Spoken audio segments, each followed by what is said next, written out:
listening to Conversations with the Citizen. This is Conversations with the Citizen. I am your host, Tia Carol Jones. I'm here today with Illinois State Representative Marcus Evans Jr.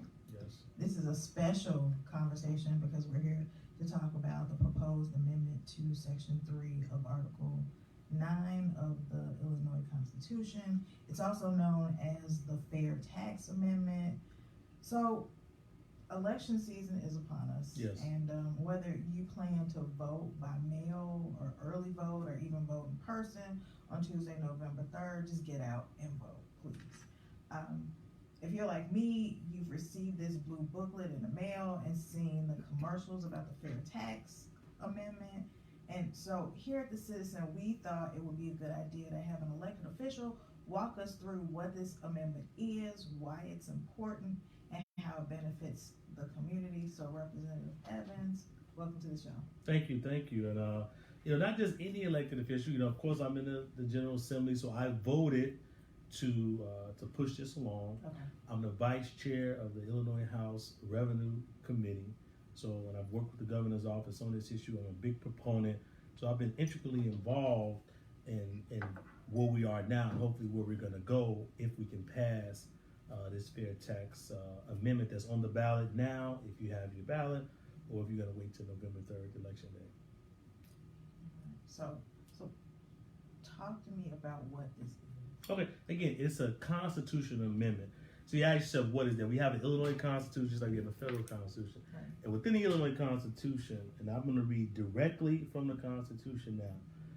If you look at Section 3 in that little booklet, limitations on income taxation. And the Constitution sets out how our income tax is structured. Now, every state doesn't have an income tax, but 38 states have an income tax. And some states have a graduated tax, like the federal government, where they tax. If you make more, you get taxed at a higher rate. If you make less, you get taxed at a lower rate. That's what the federal government does. That's the most fairest way. If we go back in history, the first ever income tax was in Wisconsin, and it was graduated. If you made more, you paid more. If you made less, you paid less. We have a flat tax here, and that flat tax is beneficial for rich folks. You know why? Because they got good accountants like Donald Trump. They know how to slick their way out of paying X amount of dollars. But a graduated tax makes it more difficult. They're still gonna figure out a way not to pay something, but at a certain point they're going to be stuck at that rate, and then the state will get the tax dollars that they should be paying, because low income people, we just pay whatever rate it is. Regular working class folks, they don't hire expensive accountants to try to get out of paying taxes. Working class people pay taxes, so that's something we need to understand. So directly from the Constitution, this amendment will change the Constitution. The Constitution says right now that any tax, a tax on or measured by income, shall be at a non-graduated rate. Our current Constitution does not allow a fairer tax, a graduated tax, a federal government type tax, a 38 other states type tax. Because years ago they passed the flat tax because people thought, or rich people knew better, but they convinced folks that the flat tax was good. And they continue to perpetuate that, but the facts just don't reveal that. So we know a graduated tax is better. If I'm working class, I shouldn't be paying the same percentage of my income as a rich person, okay? So that's the problem. So the Governor Pritzker, he's a rich guy. He understands that he may be paying more, but he knows what's fair. So he said, let's make this fair. Let's get the proper amount of income for the state so we can help our municipalities, we can help Chicago, because when you get good money from the state, you can now keep property taxes low, and you can help struggling towns. That's very important. State dollars really help. And the income taxes for your state, they're not burdensome like property taxes. Most people can afford the percentage because it's a small percent. It's 4 to 5% of your income, not your gross. It's 4 or 5% of your taxable income. Or what the state says is the Illinois state base income, but basically your net income. That's what's actually taxed. So the change will be the General Assembly shall provide by law for the rates of any tax or on or measured by income imposed by the state. So all this is doing is saying that we can go from a flat tax to a graduated tax. Now, of course, we passed a bill that lays out the actual rates. So anybody who makes under $250,000 of basically your net, So that means your actual gross would be about $280,000. So people listening, if you make less than $280,000 a year, you will not pay more in state income taxes. Now, I know I don't make $280,000, and my next door neighbor don't make $280,000. So I'm trying to figure out all these people who make $280,000 who would like to see the flat tax stay and are opposed to this graduated tax. And the actual rates, and I can tell you the actual rates because I brought the paper with me. I didn't memorize it, I brought it with me. If you make, and again, this is portion, so I think you don't have to be a mathematician. I want people to understand this. Let's just say you make let's say you make $300,000, right? You would pay, just like everybody else, everything under $250,000, you would pay 4.95%. That's the current rate. But on the $50,000, you would pay, the first high rate would be 7.85%. That's what you would pay on just the 50% because it's proportional. So for people, regular people like me and you and others, I don't know who get in your pockets, Tia, you might be a millionaire, don't tell nobody. But I do know this is the facts, that on the first 10,000 you pay 4.75%. Okay, on all the money from 10,000 to 100,000 you pay 4.9, and anything from 100,000 to 250,000 you pay 4.95. So me, I make under $100,000. So my income tax rate now would be 4.95%. The teachers who make 40, 50, 60, 70,000 will pay 4.95%.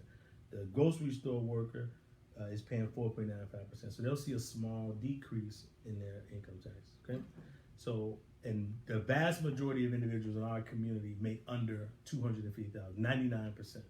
So those individuals will see no change at all or a slight decrease in their taxes in our community. Okay. So,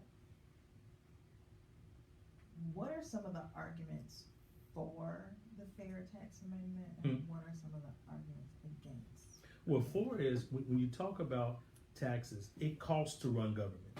Okay, fixing the rolls. Look, we can use common sense. A Snicker doesn't cost the same amount it cost when we were 10 years old. Right. Cost constantly increases. The cost to educate, healthcare costs. So you want to raise enough dollars. Every state raises taxes a little different. Some states have local income taxes, state income taxes, a variety. I think in Illinois, our property taxes go up because we don't properly fund our local municipalities from the federal government and from the state. Chicago has needs, so they need dollars. And what ends up happening is when Chicago doesn't get enough money from the state or the federal government, they go to property taxes. When Calumet City, when Mark, when Harvey, when they don't get enough dollars in support from the federal government and the state, who have very large budgets, they end up having to go to property taxes. So what you want is you want more support from the federal government, from the state, to our local municipalities. So that is the argument from it. Let's get a robust budget in the state so that we can feed dollars down and we can take care of some of the things to keep our property taxes where they should be. A lot of states do as well. That is an argument for. And also, again, we want more dollars back in the pockets of working class people because they're going to pay their mortgage. They're going to pay for school. They're going to put those dollars back in the economy. So every little dollar that can go back in the working class hand actually end up helping the rich. Because rich folks own the businesses, and we're going to spend money in their places of amusement, in their places of restaurants. So rich folks who oppose, I just think it's selfishness, But again, some rich people choose to be selfish. We have rich folks who have even though they'll pay more in income tax on the state level, they say, hey, we understand we want to pay our fair share and help the overall growth of society in Illinois.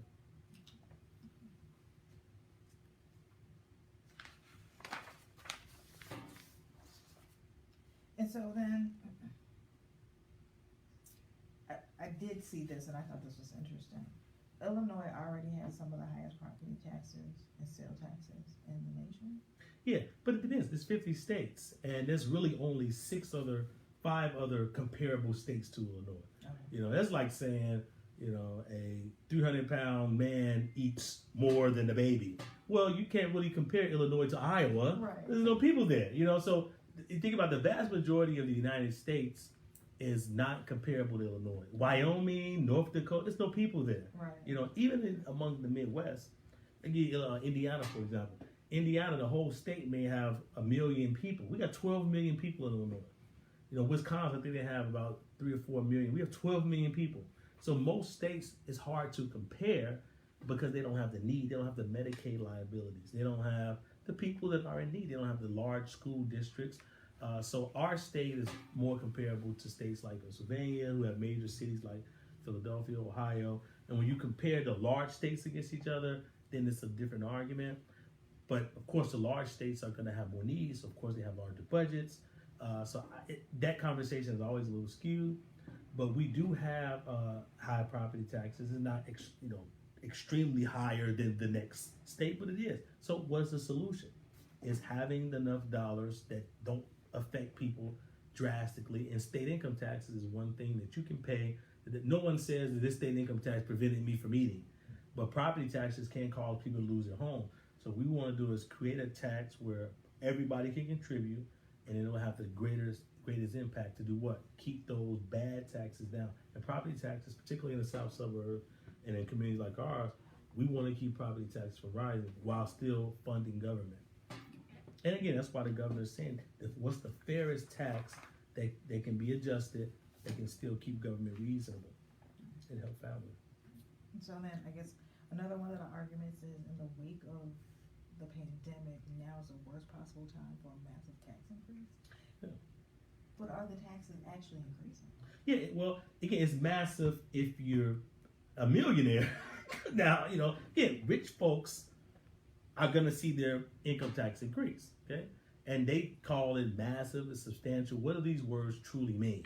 If a millionaire has to pay extra $100,000 or $50,000, is their life going to change? I don't know their financial situation, but I know it's not massive for everybody who makes under $250,000. Right. If you make under $250,000, your taxes will not increase. So there's no massive increase. Now, those individuals with high incomes, they may consider 3% more massive. I don't see that as massive because their life is not going to change. We didn't grow up poor. We understand the real struggle of the working man and woman of Illinois in our community, particularly in the Black community. So I don't see this as being massive. Even going from 4.95% to 7%, again, almost 3% increase in taxes. You call that massive? I think it's selfish to use that terminology. So I think those are all the questions I have. And is there anything else that you'd like to add? Yeah, tax amendment, and think about who's opposing. It's selfish millionaires that don't want to share dollars, but they want to share the benefit. They want to share that their employees utilize the roads, that their companies utilize the resources in government, that a lot of them have businesses and they underpay employees. Employees are on Medicaid. Employees are receiving state services who work for them. There's many working poor that are working for rich folks, and those rich folks aren't even giving them the proper wages so that they don't have to use government service. There's rich folks who are encouraging their people to get on government service while working for them. Okay, so they're using government to supplement what they should be paying for. So we need to make it crystal clear that the rich should pay their fair share. Not more than what they should pay, but the rich should pay their fair share. And the working class should get a small break. Donald Trump passed a terrible, terrible tax law that helped rich people. So they got a little benefit in the federal level. Let's do something for working class folks for a change. We rarely pass tax legislation to help regular working class people. This is a small help, and I think we can do it. It is a tax amendment, and I want to see this passed from our community. If you make less than $250, you're good to go. Thank you. Remember to make plans to join us again next week.